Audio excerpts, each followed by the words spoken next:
So why do we talk so much about posture? Why is posture so important? So let's talk about that. When we're looking at her in this particular posture, we can see that her head's a little bit forward. So her chin is jutting out a bit, her shoulders are rounded just a bit, and her hips are going to be very closed. And her arms are also hanging in front of her body.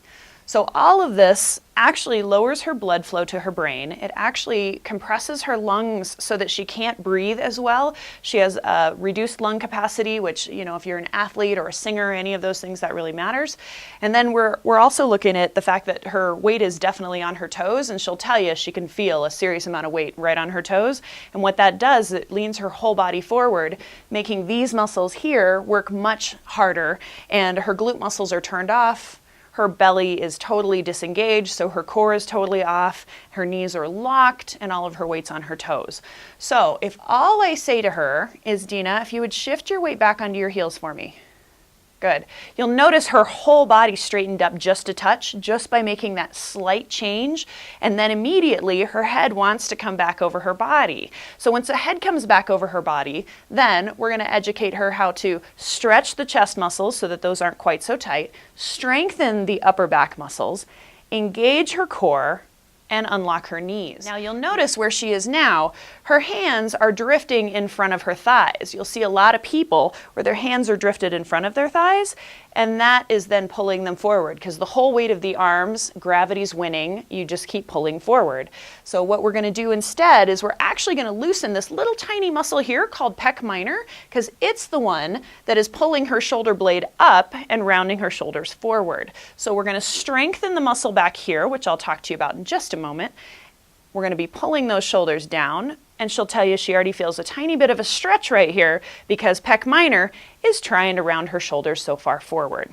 Okay, now the nice thing once we stretch this muscle is her hands will be right at her sides. I tell people the ring finger, when you're relaxed, should be touching the seam of your pants. So that's a good cue for you when you're talking to your patients, making sure that when they're standing in a normal position, their ring finger automatically falls right on those pants, right on that seam of those pants. So as their shoulders start to roll forward, they go, oh, where's my seam of my pants? Oh, that's right. And then it kind of is a nice cue for them. So one of the reasons we look at posture is because it's key in knowing which direction and how we're going to adjust the body. So if her head is rolling forward and her chin is coming this way, when we're going to adjust her, we're going to create extension in the CT junction, which is right here at the base of the neck, so that her head will come back over her body. We're also going to create a little bit of flexion, because when the head comes forward, the chin lifts to keep the eyes even, and you end up with lots of extension through here.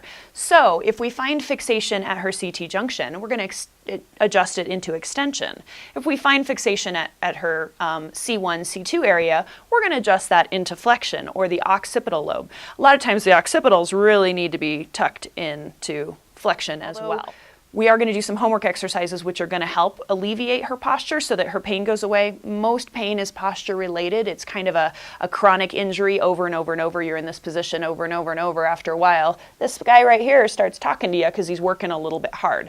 So with Miss Dina here, we're going to be extending, so we're going to be pulling her back, her head back. So anything we adjust through here, we're going to go ahead and push it forward.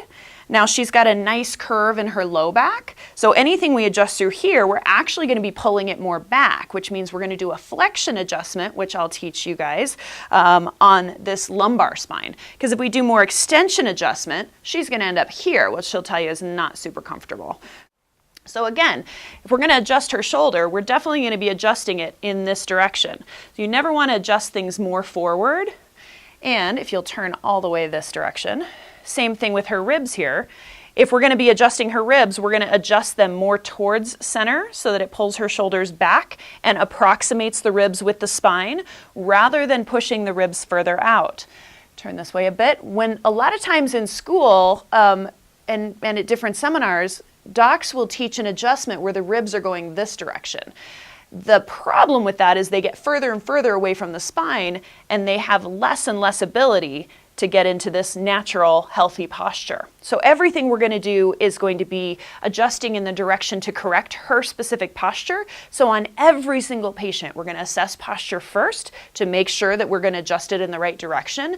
And then we're going to dive in and figure out what joints are stuck. And those joints that are not moving to their full capacity will be the ones that get adjusted. But we will always adjust them based on what we know her basic posture is.